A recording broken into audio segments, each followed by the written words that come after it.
Ngayong araw nga pala ay nag-date kami ni Boy Skincare. Salamat nga pala kay Boy Machonorin dahil dinala niya kami sa napakagandang lugar na to. Buong buhay namin, first time lang namin nakapunta dito. Sobrang saya nga namin dito na Boy Skincare. Hindi rin namin mapigilan ang pagiging sweet namin sa isa't isa. Kahit nga si Aling Regina na may asawa na ay kinikilig sa amin. Pero bago kami naging masaya, meron nga pala nangyari kay Boy Skincare.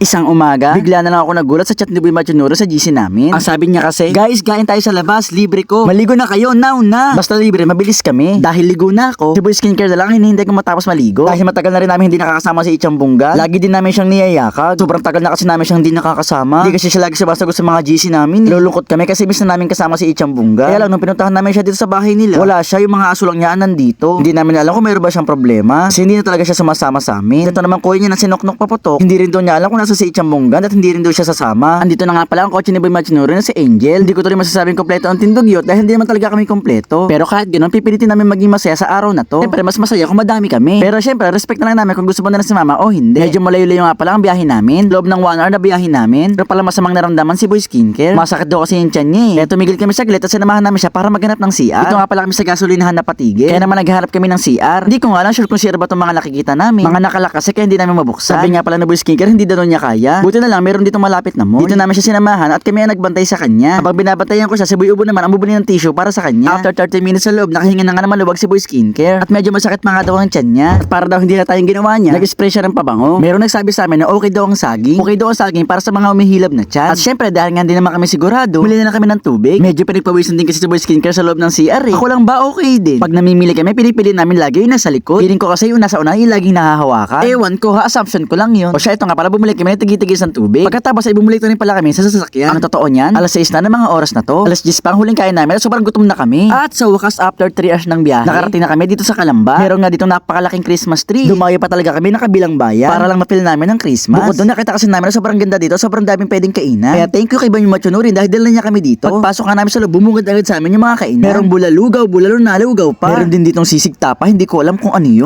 Pero masyasya doon nung nakita ko tong sisig na to. Walang niya mo, nagutom ako bigla. Meron nga din ditong chow pan, akala ko sa mall lang yun. Sa sobrang daming pagpilian, hindi ako makapili. Pag tinanong ka kung saan mo gusto kumain, sasabihin mo lang kahit saan. Pero ito pala yung order namin. Chow pan barbecue, tsaka chow pan sisig. Isang kagat lang si Boy Skincare, umayaw na. Hindi ko alam kung bakit kaya ako ang kumain. Ang sarap naman eh. Kaya ang swerte ko kasi nakalibre ako ng sisig. Hindi ko alam kung bakit mayo agad siya. Meow meow meow meow.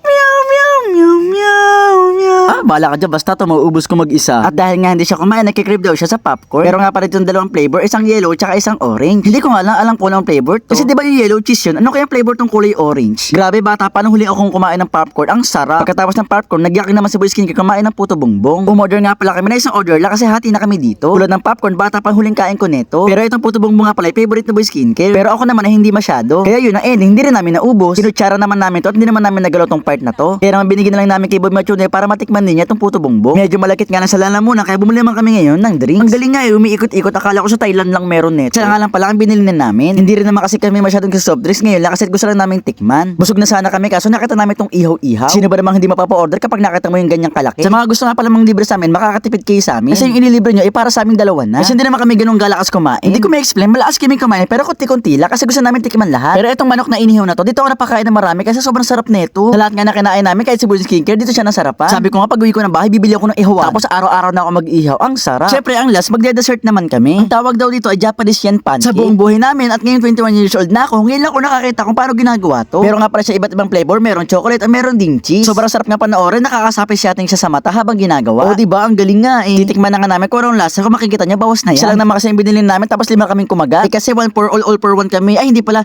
all for 5 for 1. Nakaka-enjoy pala siyang kainin kasi umahaba yung cheese niya. May napanood nga akong ganito kapag napahaba mo daw yung cheese ang hindi napuputol. Libre na daw to at hindi mo na kailangan bayaran. Kaso si Boy Skincare kinain yung cheese ko. Pinutol niya tapos siya ang kumain. Eh ayun, sa sobrang busog ko at pagod ko, hindi na ako napag-video. Pag uwi ko nakatulog na lang talaga agad ako.